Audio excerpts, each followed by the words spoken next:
Hello, नमस्कार. मी सुप्रिया आणखी एका नवीन ब्लॉगमध्ये आपलं मनापासून स्वागत करते. तुम्हाला आजचा दिवस सुखाचा, आनंदी आणि आरोग्यदायी जावो. तुम्ही जी काही स्वप्न पाहिली असतील ती सगळी स्वप्न तुमची पूर्ण होत. त्याचबरोबर शुभ सकाळ सर्वांना. पहाटेची वेळ आहे आणि पहाटेचं ना हे 5:30च्या आसपासचं हे टायमिंग आहे. आज ना 4:45 वाजता जाग आली आणि आजूबाजूचं किचनचं तुम्ही वातावरण पाहत असाल. रात्रीच मी चकाचक करून ठेवला होता कट्टा, कारण मला माहिती आहे की सकाळी आपली खूप गडबड होणार आहे. आज ना आयुषला बरोबर 6:15 वाजता घराच्या बाहेर पडायचं आहे स्कूलसाठी. रात्री ना मी एवढी सगळी भांडे घासले आणि सकाळी उठून बघते ना तर बापरे, म्हटलं हे जास्तच भांडी होती. जरा रात्री पेंगत होती म्हणून कळाली नाही की काय काय माहिती. तर असं इथं पीठ तयार करून ठेवलं होतं मेंदूवड्यांचं आणि बाहेर ना अंधारच होता अजून.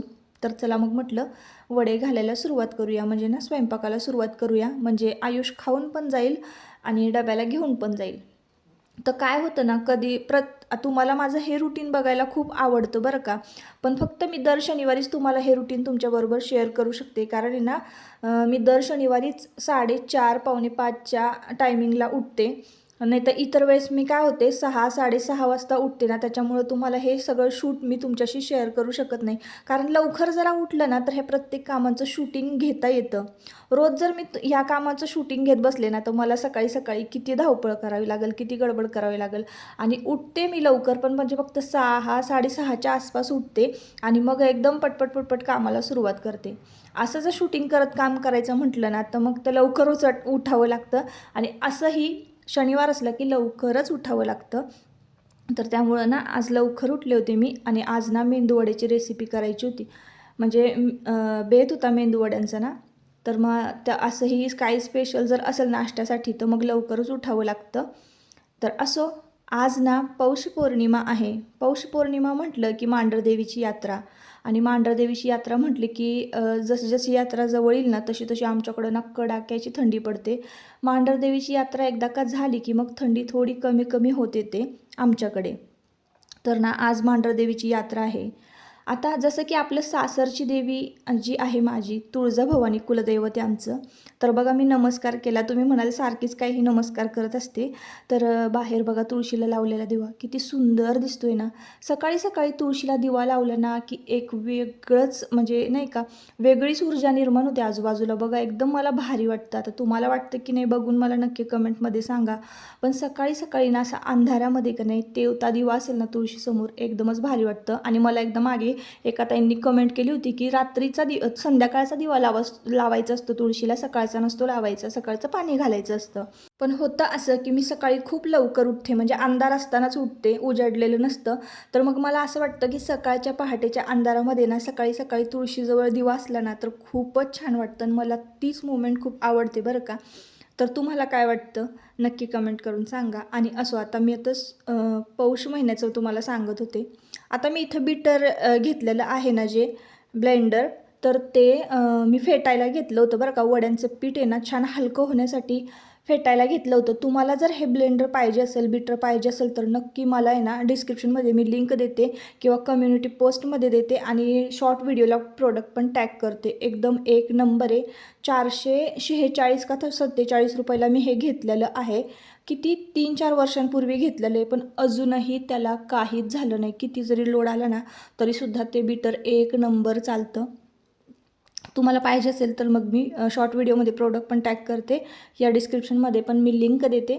नक्की आवर्जून घ्या. आता थोडीफार किंमत वाढली असणार आहे, एक 20-30 रुपयांनी वाढली असेल, जास्त नाही, किंवा 480 वगैरे झालं असेल असं. पण नक्की चेक करा. तर असो, आता पौष पौर्णिमा आहे जसं की मी तुम्हाला सांगितलं. तर आमचं कुलदैवत आहे तुळजाभवानी आई. तुळजाभवानी आई जसं सासरचं कुलदैवत आहे तसं माहेरचं आपल्या कुलदैवत असतं. प्रत्येकाच्या माहेरचं एक कुलदैवत असतं. तर माझ्या माहेरचं कुलदैवत ना मांढरची काळूबाई आहे. आता आपण जसं आपल्या सासरच्या देवाचं करतो की नाही तसंच आपल्याला आपल्या माहेरच्या देवाचं सुद्धा करायचं असतं. आता करायचं काय असतं तर आपल्याला बघा, आता मला जायचं म्हटलं ना तरी एकदम जवळ आहे, पण पौष पौर्णिमेला जर एवढी गर्दी असते ना बापरे, मुखदर्शनसुद्धा देवीचं होत नाही, इतकी गर्दी असते. कारण मुक्कामीच येतात माणसं तिथं राहायला. आणि तुम्हाला माहिती आहे मांढरदेवीला जे जे येऊन गेलेले आहेत ते. तर मी काय करते इथूनच सकाळी सकाळी ना देवीची पूजा करून घेतली. आमच्या टेरेसवरनं मांढरगड दिसतो आणि सकाळी सकाळी इकडं सोनजाईची सुद्धा मी पूजा करून घेतली. तुम्ही पाहिलं असाल सुरुवातीला मी तुळशीला पाणी घालत होते ना, तर समोरच सोनजाई देवीचा डोंगर आहे, तर तिथंसुद्धा एक देवी आहे, तिथंसुद्धा मी सकाळी सकाळी नमस्कार करत असते. तर असं आहे. तर असो, आता बघा मी सांबार फोडणीला घालते आणि तुम्हाला रेसिपी सांगायचीच विसरले. त्यामुळं ना काय करायचं, आपलं दोन्हीही देवाचं करायचं, माहेरच्या पण देवाचं करायचं आणि सासरच्या पण देवाचं करायचं. आणि म्हणजे खूपही त्यामध्ये जास्त बुडून जायचं नाही. कुठली गोष्ट किती लिमिटपर्यंत करावी हे आपल्याला कळालं पाहिजे. कारण काय काय लोक आहे ना, इतकं म्हणजे पूर्ण लिमिट क्रॉस करतात, ते करताना पूर्ण अंधश्रद्धेमध्ये बुडून जातात. तर मी तुम्हाला जेव्हा पण देवाचे व्हिडिओ शेअर करत असते किंवा सांगत असते काही गोष्टी, तेव्हा मी तुम्हाला सांगत असते की ना, विश्वास असावा, श्रद्धा असावी देवावर, पण अंधश्रद्धा अजिबात नसावी, एवढं मात्र लक्षात ठेवा. कारण मांढरच्या देवीच्या काळूबाईला जे जे दर्शनाला येतात ना, त्यांना माहिती आहे की तिथं किती टाचण्या, फोटो, पिना, काय काय काय काय टोचलेलं असतं, केलेलं असतं. आणि मी तर म्हणते, एवढं सगळं म्हणजे नाही का करण्यापेक्षा कशाला एवढं सगळं करायचं, हे काळं बेरं जादू टोणा वगैरे, हे एवढा द्वेष कशासाठी आयुष्यामध्ये? आयुष्य इतकं इतकं सुंदर आहे आणि ते व्यवस्थित जगावं. ज्याला कळालं आहे त्यालाच कळालं आहे ते. आणि ते एखाद्या व्यक्तीलाच कळतं की जो व्यक्ती ना मरणाच्या दारात आहे किंवा मग जगण्यासाठी झुंजत आहे, मग ते कॅन्सरचे पेशंट असू दे किंवा इतर कुठले पेशंट, त्यांनाच फक्त कळतात की जगण्यासाठी ती किती तुटतात. मी हे जवळून बघितलेलं आहे. त्याच्यामुळे ना सगळं आहे ना, सगळ्याची शेवटी राख होऊन जाते आणि माणूस तिथंच राहतो. म्हणून आहे ना, कुणाचाही इतका पण द्वेष करू नका की त्यांच्यावर करणी, जादूटोणा आणि हेन तेन करावं लागेल. अजिबात नाही. नामस्मरण करायचं देवाचं नामस्मरण केलं ना की आपोआपच आपलं मन शुद्ध होतं. असं आहे. असो, तर मी रेसिपी तर काहीच तुमच्याबरोबर शेअर केली नाही, सगळं तेच सांगत बसले. तर मस्तपैकी सांबार झाला आहे. सांबारमध्ये की नाही, कुठली पण रेसिपी असू दे, आपला कांदा लसूण मसाला त्याच्यामध्ये जातोच जातो. तर असं मस्त टेस्टी झाले. आणि तुम्ही तर दादांच्या चेहऱ्यावरची स्माईल बघितलीच. सकाळी सकाळी ना गरमागरम मेंदूवडा, चटणी आणि सांबार त्यांना खायला दिला ना, एकच नंबर खुश झाले ते पण. आणि मग त्यानंतर इथं आज आहे पौष पौर्णिमा. तर पौष पौर्णिमेला ना सकाळी सकाळी मी काय केलं, घरदार अंगण सगळं झाडून घेतलं होतं आणि सगळ्या वरच्या जाळ्या जळमटं म्हणजे कुठं कुठं लागले असतील 2-4 त्या सगळ्या काढून घेतल्या. तर हे माझं नेहमीचं काम आहे. अमावस्या पौर्णिमा कसं 15-15 दिवसावर असते. 15-15 दिवसाला वरनं खालनं एकदा हात सगळा फिरला ना की नेहमी घर स्वच्छ राहतं, जास्त जाळ्या जळमटं लागत नाहीत. कारण त्यामध्ये खरं तर नकारात्मकता जास्त असते. जिथं मानवी वास असतो तिथं स्वच्छता असणं गरजेचं आहे. आणि जिथं स्वच्छता आहे तिथं लक्ष्मी असते. एकदम साधं सिंपल गणित आहे. तर दरवाजा वगैरे चौकट स्वच्छ पुसून घ्यायची, त्यावर स्वस्तिकचं शुभचिन्ह काढायचं. कारण ती दरवाजावर ना, तुम्हाला तर मी ते सांगितलेलं आहे एखाद्या ब्लॉगमध्ये, तुम्हाला हेच रुटीन बघायला खूप आवडतं. तर दुसऱ्या व्यक्तीची जी नजर म्हणजे वाईट नजर असू दे, कुठल्या विचाराने माणूस आपल्या घरामध्ये येतो, कुठल्या इंटेन्शनने आपल्याला काही सांगता येत नाही, काही कुणाच्या मनातलं कळत नाही. पण ते एक शुभचिन्ह आहे ना, एकदम सुंदर रेखीव काढलं की नाही, तर त्यात तेवढी पॉवर असते, तेवढी सकारात्मकता असते की त्याच पुढच्या व्यक्तीच्या नेगेटिव्हपणाला ती सकारात्मकता पुरून उरते. म्हणून तुम्ही शुभचिन्ह काढा दरवाजावर. आणि एक प्रकारे ते लक्ष्मी आकर्षित करण्याचं शुभचिन्ह आहे. आणि तसं बघायला गेलं तर खूप म्हणजे अर्थपूर्ण आहे स्वस्तिक. मी हे एका व्हिडिओमध्ये सांगितलेलं आहे. तर असो, मग चौकट वगैरे छान पुसून घेतली आणि स्वस्तिक काढलं. त्यानंतर उंबरा स्वच्छ पुसून घेतला. 2-2 बोटं हळदीचे मी लेपन केलेलं आहे. उंबराला संपूर्ण उंबरा नाही मी लेपन केला, 2-2च बोटं ओढलीत कारण वेळ नव्हता. आणि रांगोळी काढली. त्याच्यानंतर ना देवांशला ना आधार कार्ड त्याचा अपडेट करायला जायचं होतं आणि ही वेळ होती 9-9:30ची. तो उठला होता. छान आंघोळ वगैरे घातली त्याला आणि दूध वगैरे पाजलं आणि मस्तपैकी त्याला तयार करून दिलं. कारण आधार कार्डवर त्याचा फोटो येणार होता ना. मस्तपैकी तेल वगैरे लावून त्याचं भांग वगैरे पाडला. आणि ही सकाळी सकाळची देवपूजा तुमच्याबरोबर शेअर करते. कारण आज ना मी इतकी कामं केलीत ना की म्हणजे भांडी पितळची घासणी, जाळ्या जळमटं काढणे वगैरे ते काही शूट केलं नाही. कारण मग कसं होतं ना की मग मला पण एडिटिंगला पण काम वाढतं आणि हे सगळं तुम्हाला दाखवत बसवायचं म्हटलं की शूट वगैरे करायचं, तर असं. तर त्याच्यामुळं ना ह्या समय वगैरे घासून घेतल्या. खरं तर आहे ना, ह्या टिप्स खरं मी शेअर करायला पाहिजे होते तुमच्यावर. कारण एक ताई की नाही विचारत होत्या की तुझी पितळची भांडी एवढी स्वच्छ चकचकीत कशी असतात. तर पितांबरी घेते मी आणि रात्री पितांबरीमध्ये लिंबू पिळून ठेवते. रात्रभर ते पितांबरीत लिंबू पिळला की ती पितांबरी ॲक्टिवेट होते आणि सकाळी एकदम चकचकीत स्वच्छ भांडी होतात.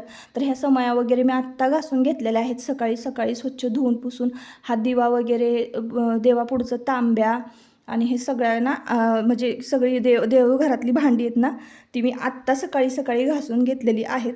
तर त्यामुळेच ती तुम्हाला एवढी चकाचक दिसत असतील. आणि मग त्यानंतर सकाळी सकाळीच देवपूजा झाली होती, पण फुलं व्हायची राहिली होती. तर म्हटलं चला आता फुलं वाहून घेऊया देवाला. मग आज आहे पौष पौर्णिमा, म्हणून आज ना एक अगदी सागर संगीत पूजा केली. प्रत्येक देवांना व्यवस्थित टिकली, व्यवस्थित फुलं, हार, माळा हे सगळं वाहिलं. आणि आता इथून पुढे तुम्हाला ताईंनो आजचा व्हिडिओ ना लगेचच अपलोड होणार आहे संध्याकाळी. तर हा आज सकाळचा व्हिडिओ आहे, लगेचच मी तुम्हाला संध्याकाळी अपलोड केलेला आहे. जसं होईल तशा पद्धतीनं मी व्हिडिओज अपलोड करण्याचा रोज डेली प्रयत्न करणार आहे. तर असो, आता सगळ्या देवांना ना फुलं अर्पण करून झालेली आहेत. आणि मी धूप कुठला वापरते ही पण कमेंट असते मला. तर मी संभ्रम लक्ष्मी धूप असं वापरते, किंवा असंच आहे की नाव काय माहिती नाही. पण परत नेक्स्ट ब्लॉगमध्ये किंवा कम्युनिटी पोस्टमध्ये ना मी फोटो शेअर करेन धुपाचा तुमच्याबरोबर. कारण मला असं वाटतं की मी नाव चुकीचं घेते की काय, असो. पण लक्ष्मी धूप म्हणा तुम्हाला लक्ष्मी धूप हा कुठल्याही दुकानामध्ये किराणा मालाच्या मिळून जाईल. आणि मी किराणा मालाच्या दुकानातनंच सगळ्या वस्तू घेत असते, कधीही मी DMartमध्ये वगैरे जात नाही. तर असो, आता देवघरातली भांडी पण चकचकीत दिसत आहेत. तर ते पण मी तुम्हाला सांगितलं की लिंबू पिळून ठेवायचं पितांबरीमध्ये. नुसतं बोटानं तुम्ही हात जरी फिरवलं ना कुठल्याही भांड्यावर, कितीही डागलेलं भांडं असू द्या, एकदम चकचकीत होतं.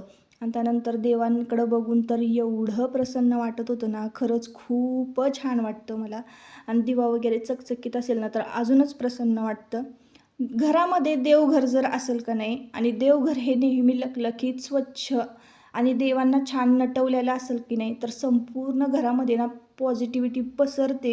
जरी आपली तब्येत बरी नसेल किंवा तुमच्यावर हजारो संकटं येत असतील ना, तरीसुद्धा म्हणजे ती संकट अशी वरच्यावर पळून जातात. आणि नेहमी आपला मूड जो आहे ना तो फ्रेश राहतो. नेहमी आपला आत्मविश्वास वाढलेला असतो. तर हे मला सगळं जाणवतं आणि मी अनुभवते. तर असो, आता अशी होती, माझं हेच मॉर्निंग रुटीन सगळ्यांना बघायला आवडतं, म्हणून मी आवर्जून आज हा व्हिडिओ शेअर केला. तर या व्हिडिओचा शेवट मी आता इथंच करते. परत आपण पुन्हा भेटूया नवीन एका ब्लॉगमध्ये. तोपर्यंत स्वतःची काळजी घ्या, मजेत राहा. आणि व्हिडिओ जर आवडला असेल ना, नक्की आपल्या चॅनलला सबस्क्राईब करा आणि लाईक देखील करा. व्हिडिओ जर आवडला असेल तर लाईक केल्यानंतर हाईप देखील करा, म्हणजे इतर लोकांपर्यंत माझा व्हिडिओ पोहोचेल आणि तुमची एक छोटीशी मदत होईल माझा चॅनल हा ग्रो करण्यासाठी. तर चला मग भेटूयात पुढच्या व्लॉगमध्ये. Bye bye.